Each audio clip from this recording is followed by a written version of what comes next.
It's on. Me ollaan. Rykästääkö sulle lavalle ja sit valot päälle? Hei, Soni, vittikö nopeasti puhua siihen mikkiin? No niin, tätä mä luultavasti puhun. Eilen mä olen vähän huutamaan, mutta ehkä about tälleen se. Vähän lisää vielä. Kohta mä menen tonne lavalle, niin Joona sitten Markun sisälle. Olisiko hyvä? Nyt se on hyvä. Niin nyt vaan sinne lavalle.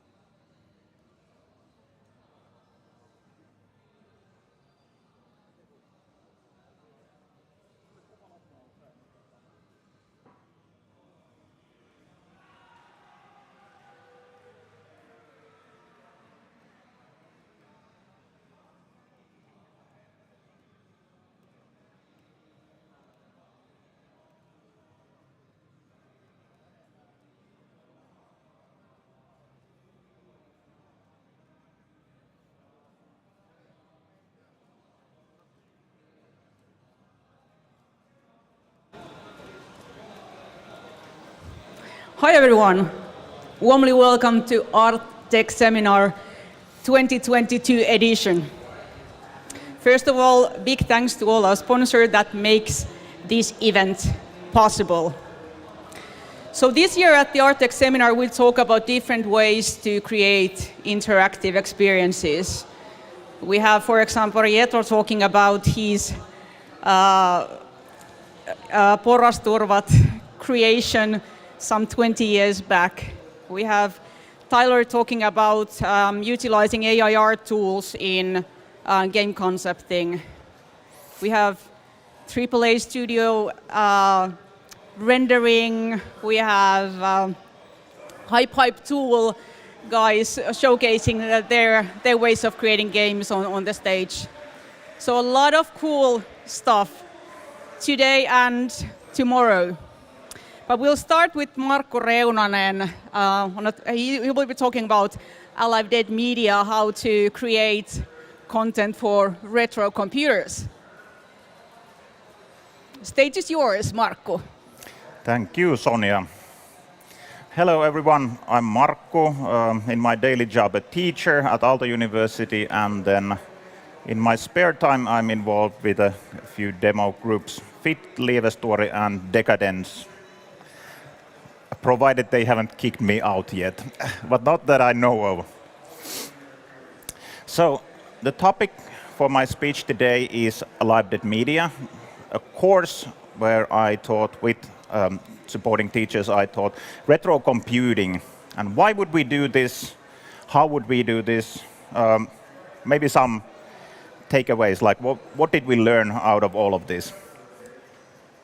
So first, the purpose, and then the course ran for a few years, so then I'll present those years, like what we did each year and some outcomes, student works, the tools we used, the machines we made content for, and then some concluding thoughts. And the format of the course was a one-week intensive workshop, meaning from Monday to Friday, every day, each day, for a full week. This we call intensive courses. And it was part of the Department of Media Teaching, where we teach new media, among other subjects, and it was part of that. And the course was open Aalto-wide, so everybody in the university could take it if they wanted. Mostly we got the art students, but also some technology students came there at times. And we ran the course 4 times and changed the topic every year. So it wasn't the same content for every year. So you could take it multiple times and learn about new things every time. And sad to say, this spring was the last run of the course. Now the course is no more because of all sorts of organizational changes. They joined 2 departments, they joined programs. We had to cut back on the amount of courses. But let's focus on the positive and not these sad things that we've been dealing with for half a year already. So let's stay on the positive. And why would you want to have a course like this? What is the purpose of teaching old computers to new media students?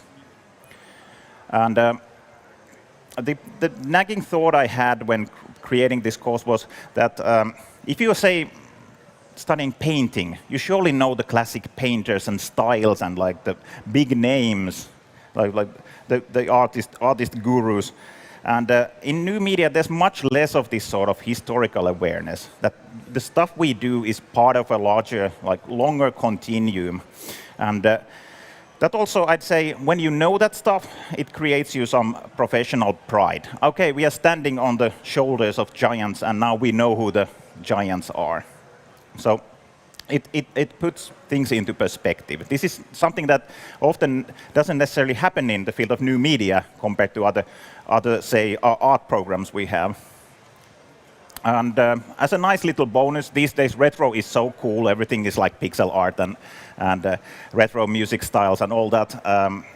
When you take this course, you would also get a glimpse of how it was back in the day and why the retro styles that we have today, why they are as they are. Then it was supposed to be also a fun week for the students. Like they could draw things, they could compose things, they could program things. You don't always, in university studies, have this sort of possibility for artistic experimentation, doing stuff freely, experimenting. So yeah, that was one of the purposes, to make it interesting and hands-on for the students. And first and foremost, I like the topic. If I didn't, probably there wouldn't have been a course like this. And this is a very good starting point for a course anywhere, that the teacher knows the subject and likes the subject. At times in this profession, you need to teach subjects that you don't know or don't like, but here I both know and I like the subject. So that's a very good starting point for a course, that you actually have some like personal passion for the topic and not just doing it for the sake of earning your salary. So we had 4 runs starting 2019. We started with text and pixel graphics, and then we also ended with text and pixel graphics. So the circle sort of closed in 2022. And I didn't do this alone. I had big help from visiting teachers Tero Heikkinen, Dr. Terrors, and Derek Holzer when it came to pixel graphics and retro graphics. And then I'm not a musician, but Miranda Kastema and Yrjö Ytsi Fager helped me with that, so I owe a lot to them. I couldn't have done this on my own. And then there was, the second year was chip and tracker music, so old sound chips, creating music for them, and also like looking into trackers, how trackers are like, how is it to compose music with trackers. And then the third theme we had was demo effect coding.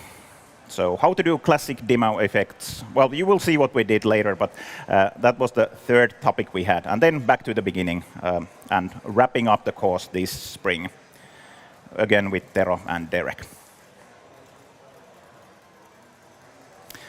And I'll skip the first year because we had the same topic, and it was still a very small course. The people didn't find it yet, they didn't know about the course. So I will only show the pixel graphic output from the last run of the course. So we'll jump directly to chip and tracker music, which was in 2020 with Yrjö Fager and Miranda Kastema. And of course, we have to start with some sort of history part. Okay, this is the history of sound chips. This is the history of like home computer music and home computing in general. Like what is the background for all of this? And also not just computers, but also a bit of game consoles, which are very influential as well. And then the format was usually like this, some sort of introduction in the morning and then experimenting, doing stuff on your own in the afternoon after the lunch. And the first day we started with MSX Basic, using an emulator, Web MSX, and it has this, MSX Basic has this music markup language, MML, which lets you in BASIC create music for the MSX. And on Tuesday it was going to tracker music with Yrjö Fager using Milky Tracker. And then Wednesday with Miranda Kastema Game Boy using Little Sound DJ. This was quite a stretch to many students, I have to say. We of course didn't have a Game Boy for everybody, so we used emulators for the Game Boy part of the course. First of all, like not many of them had composed anything to these old sound chips, and then using this like Game Boy interface for doing your composing, but it was quite a stretch. But interesting, and some of them managed to make actually interesting tunes. And some of them at least, well, probably swore that they never want to try this again. The Game Boy part was a bit tricky, but nevertheless, an interesting look into how you can also make music compared to maybe the more common today tools that you would use for sound production. And then on Friday, we had the final concert. So we started with the MSX. The PSG of MSX has 3 sound channels that can play back square waves, different pitches and different volumes, and then you can have noise for percussions, and then you have a shared envelope that is shared between all the channels. Pretty typical sound chip for a computer of this time, probably the most common sound chip for home computers of the time. A simple one, but if you're good at it, you can still get something interesting out of it. And this is how they composed. So you would make a basic program in this web MSX emulator. You would put the line numbers there, good old basic. You would use these play commands for playing back notes. You can see there E4, D4, C4, R4. This is the music markup language of MSX Basic that lets you make even multi-channel music. So I'm making here, I think this is a little piece by me. I cannot play back it now, but it has even this like little echo using 3 channels. Like one channel is playing the main tune, and then the 2 channels are reserved for this like slight trashy echo, which sounds a bit like larger than the MSX would otherwise. But yeah, you can use all the 3 channels even in this like basic program. So that's pretty good for 80s computers. But yeah, we did bring an MSX there, but mostly the students would use this emulator for trying out stuff. Yeah, one thing I didn't say, we were mostly using like today's tools, emulators and cross-development tools, but also we did, when we were in class, then we did bring the real computers there, and we would like play back stuff on them, like when they did say pictures, we would show them on a real old CRT display and a real computer to see that, yes, this would have worked in the 80s if you did something like this, to give this sort of like feel of realness into it. So yeah, it's a different thing seeing something on the emulator screen on your own computer and something running on that 83 computer there. Wow, this is made by me, and this could have been done in the 80s. It gives you quite a different feel to it. Then Milky Tracker. Well, this is one of the most popular trackers in the vein of old Amiga trackers like Pro Tracker, Sound Tracker, Noise Tracker, those like Amiga Classic trackers. And then if you've used on the PC Fast Tracker 2, this is very much like that as well. So we're very like, how would I say, a school book tracker. And if you're not familiar with trackers, I'll just quickly explain. These are the tracks, these vertical tracks here, 1, 2, 3, 4. So these are sound channels, and then you play samples on them. And those are the instruments you use. You can put their drums and whatever you can like sample with a mic or otherwise. You can play back from each of these channels. And then you can play them back at different pitches and use all sorts of effects. And that's how you make music with a tracker. Then that Nintendo Game Boy part, which was a bit more involved. The Nintendo Game Boy has 4 sound channels. It even has like stereo panning. You can have the channels in the middle, left, or right. So it was actually pretty advanced for the time. You can have 2 adjustable square wave channels, so you can adjust the pulse width to make it sound different. And then you can have this wavetable channel. So it's effectively a little sample that you play over and over again. And then you have the noise channel for, again, percussions. And then what we used there was this little sound DJ that looks something like this. It actually has many different views, and you can probably already see here that this is not a tool that you can easily learn within a day. There's a lot of like stuff you need to know about the Game Boy, a lot of like mystical codes and numbers here and there. So this turned out to be a bit tricky, but some of the students did manage this. Some of them, well, at least they got some beeps out of it. But yeah, the PGSCPIT, this is an expert tool, not for necessarily everybody. And yeah, this runs on real hardware. If you have a Game Boy, then you can use this there. And then we used emulators for running it on modern-day computers. And now let's hear a tune. I'll open Milky Tracker, and we will hear a tracker remix of Wolfpack's Conscious Club made by Olli Ketonen, and he did it all in one afternoon using Milky Tracker. And you can also see how trackers work in general. So here's Milky Tracker, and I have the song open here. You can see here the tracks, and when the tune starts playing, then here you will also see like how each channel looks like, how the waveforms are. So there's a kick and bass and snare, like instruments that Olli has used here. So let's try to synchronize now. I can't get sound output from my laptop, so it's the studio guys there who are going to play the music. So we are, they started it already. No. Oh well.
Okay, this is how you do music with trackers.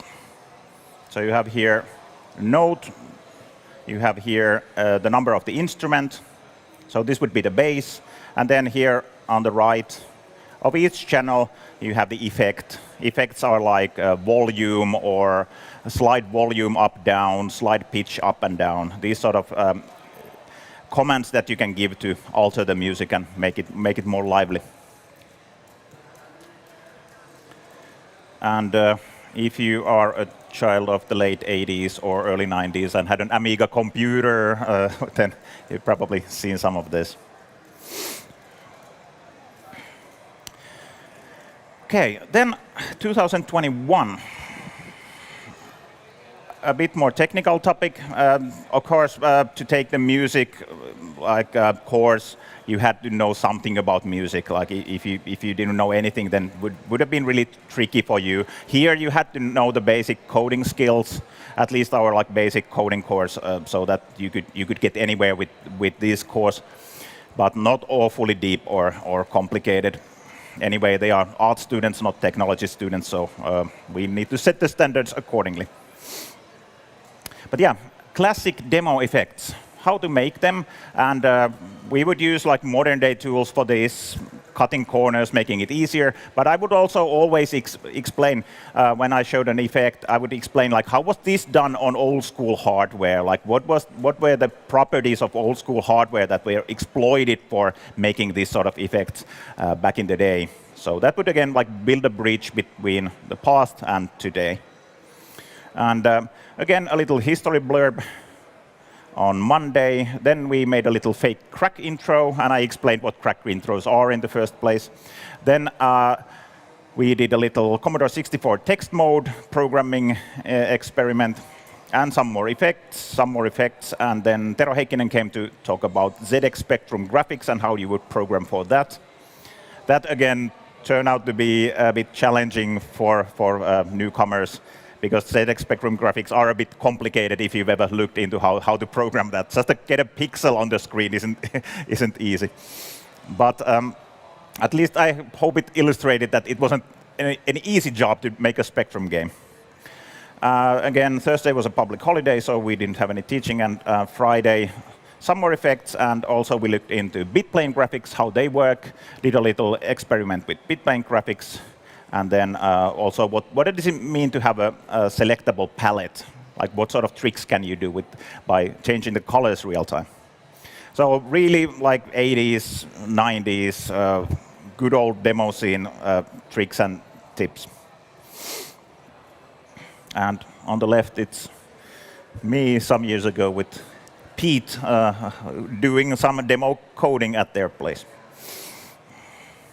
And we used processing for this part of the course.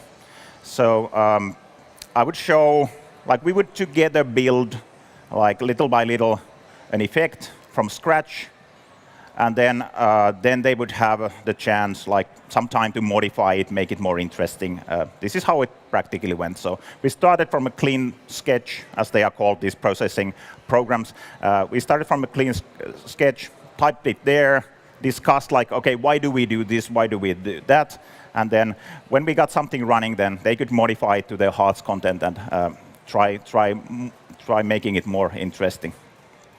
So yeah, processing already from 2001, this Java-based low-threshold programming environment. So if you just want to get a window open and some like lines or rectangles there, processing is a very good choice. So you don't need this like kilometer-long setup function to get a window open. So very like easy to access tool in that respect. And what did we do? Here's the fake crack intro we did. Color bars and all, ADM, Alive Dead Media, cracked cookie clicker in 2021. And then, of course, we have a scrolling text here down at the bottom with greetings to our friends. Then in the middle, there was the Petsky experiment. I will show you how this worked. So, of course, this is not a real Commodore 64. Like doing something for that in the course of like some morning or something wouldn't be possible. So I made this like little interface that made programming look like as if it was on the Commodore. Simplifying it a bit, but so that they would get this like idea, okay, I put a number in this array here, and something appears on the screen in different color. When you get that feel, then they could actually grasp this pretty quick, even if not all of them were very apt programmers. And then you would look at the character chart because it's fixed, and you would find like interesting characters there to put on screen and try out the different 16 colors of the Commodore 64. I expected this to be more difficult, but actually students got this and got like quite interesting works done pretty quickly with this. Then we did another classic, interference circles, Twister, of course. At the end of the course, I realized I have made an old school demo here over the course, but I didn't make it into a real one. Yeah, a Twister, probably the second Twister in my whole life. I've only made one before this. Then we had to make a star field, of course, and the course concluded with 3D tunnel. So really, and there were a few more that I don't have here, but anyway, really like classic cheesy stuff we went through. With the purpose of, first of all, like experimenting, secondly, learning how this stuff could have been done back in the day, because these days it's super easy, just like plot anything there and it runs fine. But back in the day, it wasn't that easy. It was the computing power and everything you had was much less, so you had to come up with tricks to do this stuff. And then thirdly, also learning some math and programming skills along the way. How do you make things turn? How do you? There's an array like here, where you, if you made a twister, you have this like corkscrew in a picture. How do we like make it continuously rotate like this? Learning this sort of like basic computer graphics along the way. And for the tunnel, you need to know like radial mapping and how do we get it like darker in the distance. These sort of like useful stuff that you can use elsewhere. And at this point, let's see. For example, this one is the interference.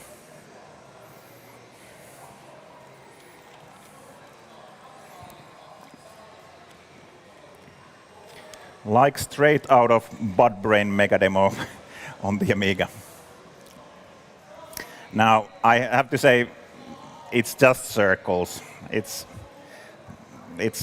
not like any bit planes. On the Amiga, we would have bit planes that we would, like, the circles were there already, and you would move the bit planes and their starting points. But here, well, on the comfort of current day computing, we can do things a bit lazy. It's just some simple circles that are being drawn. No, it looks the same, but it's not very ingenious. I can draw circles, wow. But nevertheless, we also looked into how you would have done this before. And the translucency, when you set the colors for the bit planes, you can have this sort of translucency for free. I tried to tell them also about the tips and tricks that they would employ back in the day. And then here's the Petsky experiment. Oh, not that. Not that. Wrong window. This one. No, this one. Okay, here's Commodore 64 screen, sort of, with the Commodore 64 16 colors and the standard character set, which has these sticks. Within one character position, you can have this stick. There's these characters for stick on the left, gliding toward the right, and then when you animate that, you can make waves like this. And I'm here also animating the colors, so makes for some sort of like water look-alike effect there. And here I could also show a bit how we did the coding. So I did here this little interface, like I said, called Petsky render. Here you would have an array called screen, where you put the character codes. Then you would have an array called colors, where you put the color codes. And then you would call Petsky render. And then that would output you on the window there. Whatever you had there in the screen and color arrays, it would turn it into something that a Commodore 64 could display. So everything we see on the screen here, this could be shown on a real Commodore, but then it's another thing, of course, if the C64 could calculate this real time. But at least it's like every frame here is something that a Commodore could show. So it's, in that sense, it's quite real. And in some sense, it's completely fake. But yeah, what surprised me here was how well the students grasped this. They could find interesting characters on the character set, and they would like easily whack them in this, like we're doing here. They would try them out, put them in the screen array. They would change the colors, and actually in very short time they did some quite interesting works. So this seemed to be quite easy to approach compared to some of the other stuff we did over the course. And then the last year, which was this spring, and now again the topic was pixel and text graphics, or retro graphics. And what we would do is create works for 80s home computers using modern tools.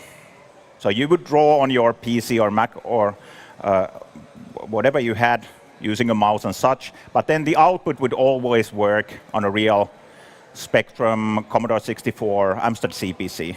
We also brought those computers there. C64, pretty easy. Spectrum, very easy. Amstrad CPC, a lot of all sorts of cables and converting and external disk emulators, and several cables running between places and transformers. But we also could get the Amstrad CPC to display some image and run the student work. So we made it real. So you could see your drawings on a real 80s computer. Yeah, Monday again, some history, but then we went for text art. This is something I've been doing plenty, Commodore 64, Petsky text art. And the tool was also made by me. So we started with that. And then Tuesday, we had Derek Holzer doing analog graphics. So this was things like, you know, like how oscilloscopes work, and if you see the Vectrex games console, it's like not pixel graphics at all, but vector graphics, like this sharp curves and lines that you can make with vector graphics. And Derek is very much into this. And he ran one day of this. So you would create sound, and that would be visualized using, I think first year it was some modified Vectrex, and now it was probably some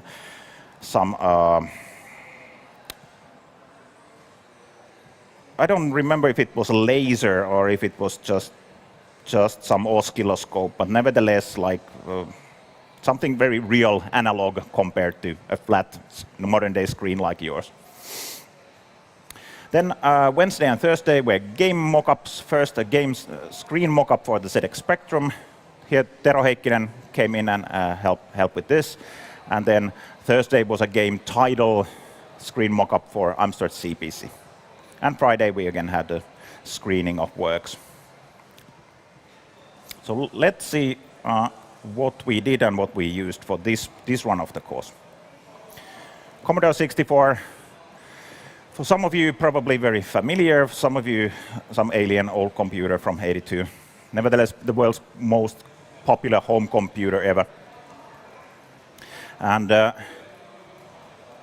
here is we did, of course, Commodore 64 has all sorts of graphics modes, but we did this text graphics to start off with that, kind of the roots. Before you had pixel graphics, you would go with text graphics. So now we sort of moved from there, like from simpler text graphics to more advanced pixel graphics. And here's the character set of Commodore 64, the default set that you use. 256 different symbols that you can use, and then you make art with these.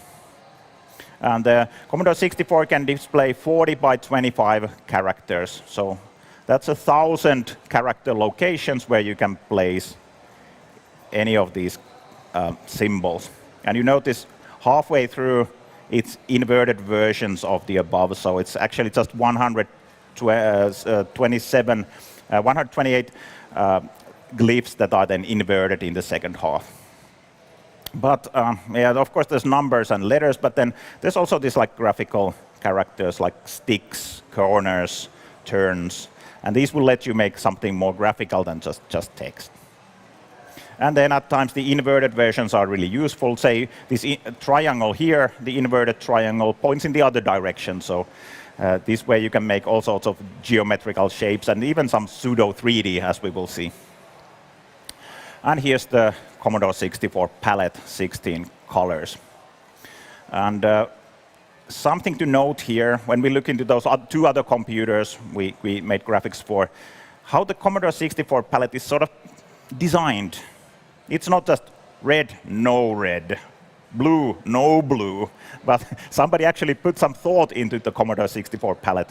So you can see that all the colors are a bit muted. There's not like bright blue, bright red. All the colors pretty much are some sort of like combinations of red, green, and blue. So it looks like earthly and muted compared to most of the 80s home computers. So it was actually designed, not just like, let's have electricity or no electricity. So it's not a very technical palette, but more like even like a thought-out palette, you could say.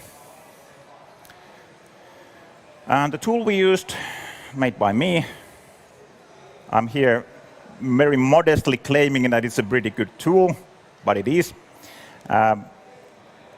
Already 2013, started as a little project. I needed an editor like this. I couldn't find an editor like this, so I made one for myself. And then people noticed it and started asking, could we have this and this and this and this and this and this? And after some years, it turned into a very useful tool and has been used by people from at least all over Europe. Tens of people have done hundreds of works with this editor. So I guess it's good for something. I can show you quickly how it works. This is done in processing as well. So when we start it up, here you can choose the platform. It supports more than just Commodore 64. There's these like pet computers, Commodore Plus 4, even VIC-20. But mostly Commodore 64 is used, I think. So here you have the character set.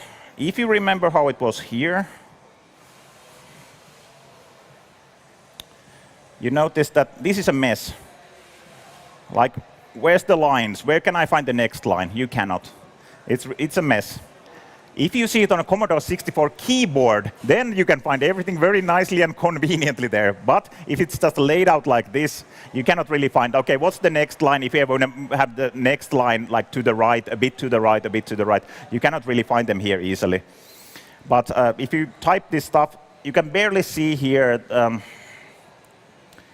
On the sides of the keys, you have the characters. So you could do this sort of graphics already on the Commodore 64 by typing them on the keyboard. And there you have, like, say, for example, there's this circle consisting of 4 characters. They are there like at neighboring keys, so you can make the circle pretty easily on a keyboard. Whereas if you try to find the circle parts here, okay, there's one, there's another, and then there's one more. It's a mess. So one of the first things we did, Tero Heikkinen was helping me with the ideation here when we were doing our first pet ski arts. He's a much more prominent pet ski artist than I will ever be. He's done really impressive works with the tool. One of the first things we did is reorganize the characters. It doesn't need to be in the default order. There's like no reason for that. The artist is not interested in that, but they are interested in, hey, that circle, there's one, there's another. Hey, I could find the third one too. And now with some effort, oh, there's the fourth. I could make a circle. So we tried to make those characters that you use together like easily discoverable. Like, for example, these lines here that go from top down or left to right, they are there next to each other.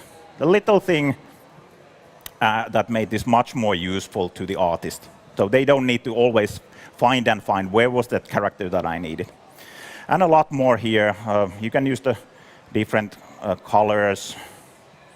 There's a lot of functionality here. If you know your keyboard, you can juggle with that. You can make selections like this. Draw with the selections. This is partially inspired by Deluxe Paint, the classic 80s, early 90s paint program. You can do magic things with selection, like recoloring, for example. All sorts of things. You can rotate the selection, you can flip the selection, and so on and so on. A lot of things we don't really have time to cover here. But yeah, this is what I gave to the students with a little tutorial, of course, and then the link to the keyboard magic comments that there are plenty. And let's see what we got out of that.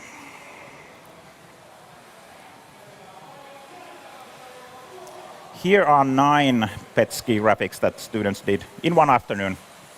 So we had, I think, 8 students, so one person made 2, but yep, 1 per each here in a sense. And it's low resolution, 16 colors, fixed characters, but still, if you look at it, there's many styles there already. So even if it's so rudimentary and simple, here we have like a cartoony like line style. Here, this is more like graffiti. This is like, again, like different cartoony. Here's more like geometrical. Here's even some pseudo 3D. So even with these limited means, students could make quite, you can tell that there's different styles there. So one thing that clearly stood out throughout the whole course is that when the students we have are often already pretty good at, say, drawing or composing or such, and they might have their personal artistic style. They can kind of import it from the outside world and do something like this using these limited means. Okay, moving on to single-layer ZX Spectrum, also an 82 computer, a British computer, a nice little box like this. And here the purpose was pixel graphics, not text graphics anymore. You can see here the colors that the Spectrum has. It effectively has 8 colors, on and off, red, green, blue, and then there's a brightness. So that makes it 15 colors because black is the same brightness. Like you don't have this like light black or anything. So 15 different colors. And the limit for the ZX Spectrum is that for a position of 8 by 8 pixels, within that area, you can have 2 colors. So if you want to have 3 colors there, then that's a no-no. So you need to plan ahead. You cannot just like go there freely drawing what you wanted, because then you know that you will be busting the old colors, and oh no, I cannot have this color here. I need to limit it to 2. So this is really a trade when you get to it. People have been honing their skills for years and years, and now they make really impressive spectrum graphics, and they can hide the color restrictions and so on. Well, we cannot expect that the students who just got this tool would do that in an afternoon, but here we used another tool. This is Multipaint by Tero Heikkinen, supporting other platforms than just ZX Spectrum. Also Commodore 64 graphics modes, there's Amstrad CPC modes, I think Atari ST these days. So you can, with this tool, you can draw for several retro computers. And again, this keeps it real. Whatever you have on the screen here, you can show on a real, here's a C64 image. So if you have this, then shown on the screen, you can be sure that you can export it, run it on a real 64. So this is not like something that looks like it, but this is the real deal. So this is an image that you could display on a real machine. So it always like sticks to the real limits of the actual machine. And this very much looks like Deluxe Paint if you've ever used that, or maybe Graphics 2 if you've used that. Here you have various like flood fills and spray cans and the kind of like tricks, tools of the trade. And here's the results from the Wednesday when they made for the ZX Spectrum a game mockup. So this was supposed to be a game screen running on the ZX Spectrum.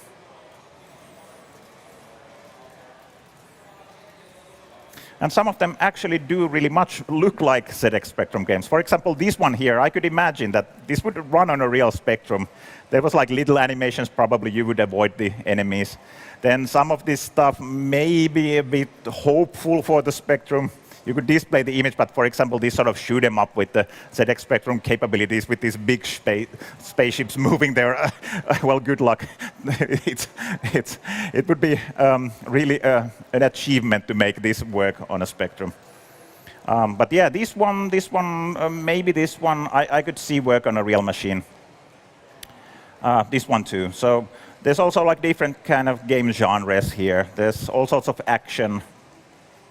This one, this sloth here, there would be like food falling, and the sloth would pick them and eat them.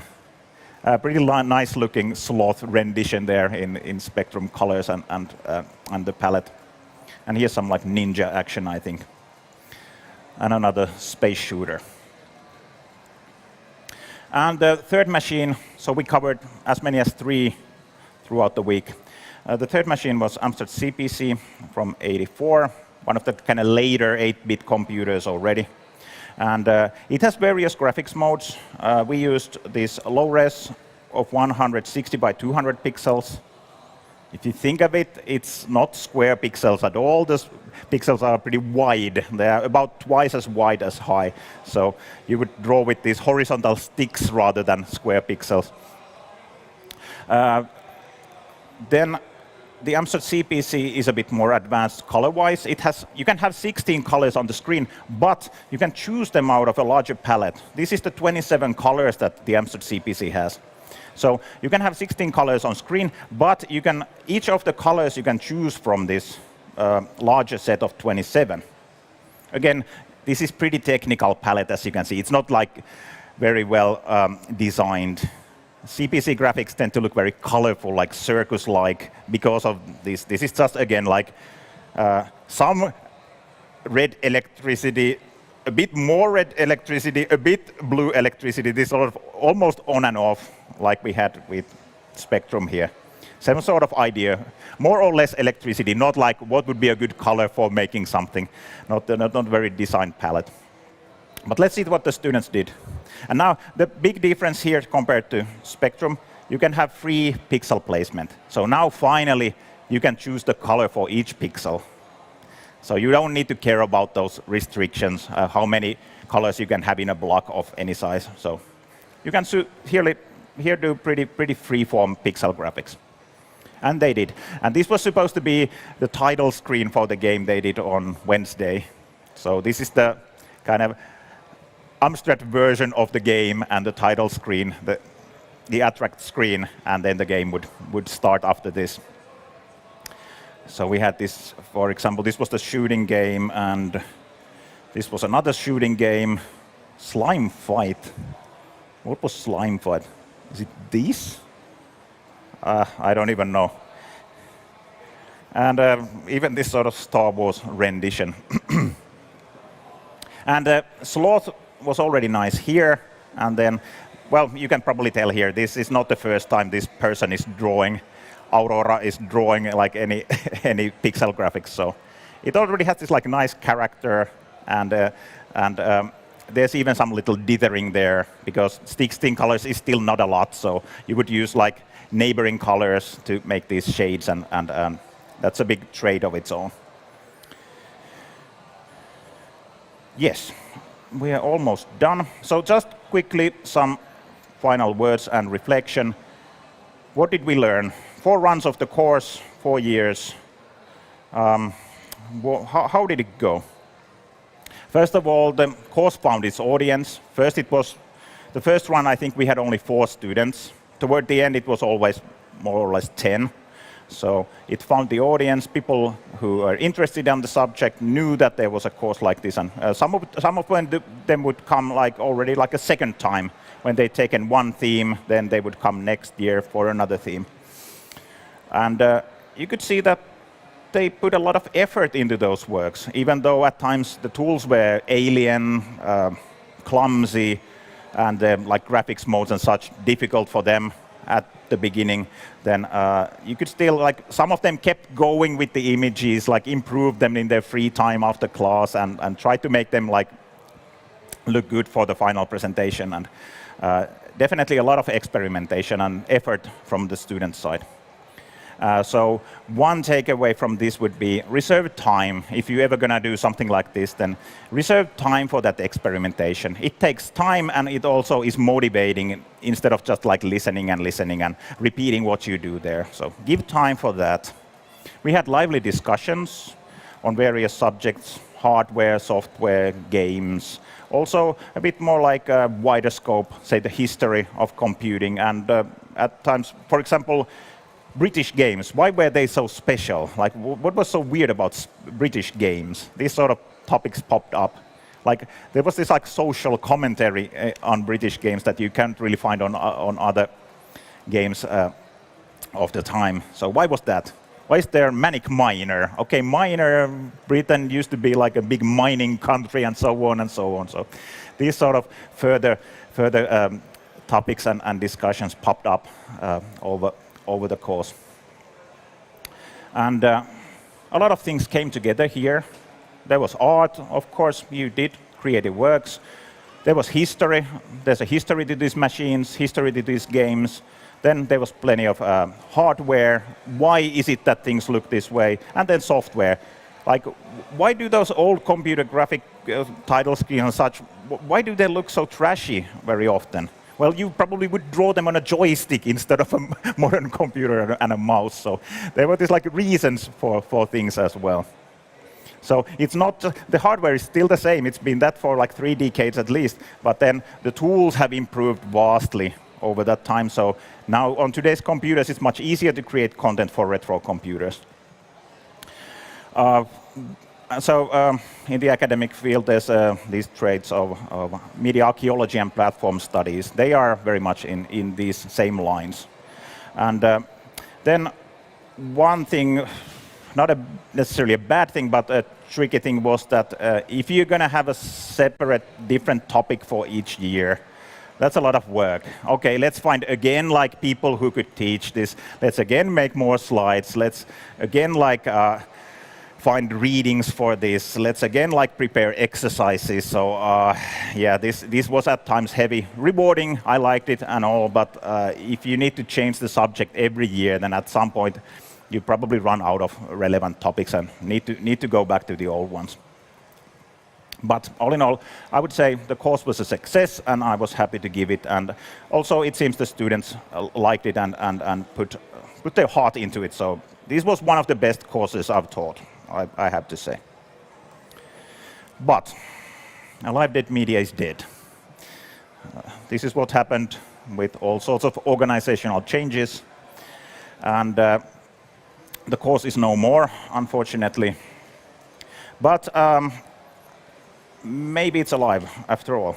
So now with the given current new course schedule, we cannot have this course, but we could maybe have something like it. Maybe the theme would live on, this sort of retro computing, dead media, media archaeology. So I'm trying to come up with another course that we can have in the current framework of the curriculum, and maybe it will be more like a research course where we look into retro topics, but I still think there's a place and time for this sort of teaching, even in the field of new media, which is often so much about new things and flashy things and the latest things, but I still want to keep that historical perspective and understanding there. So I'm hoping that maybe next spring there will again be something like this, not a live dead media and not quite like this, but something that would still give the students the possibility to learn about the past and bridge the gap between dead media and new media. That's it. Thank you for your interest. And now I guess if somebody want to ask something, we could afford it, or Sonia kicks me out of here. Yeah. Sorry, I need to kick you out. We need to do a bit of change of chairs and prepare for the next speaker. But Markku, thanks so much. Okay. Hey, thanks.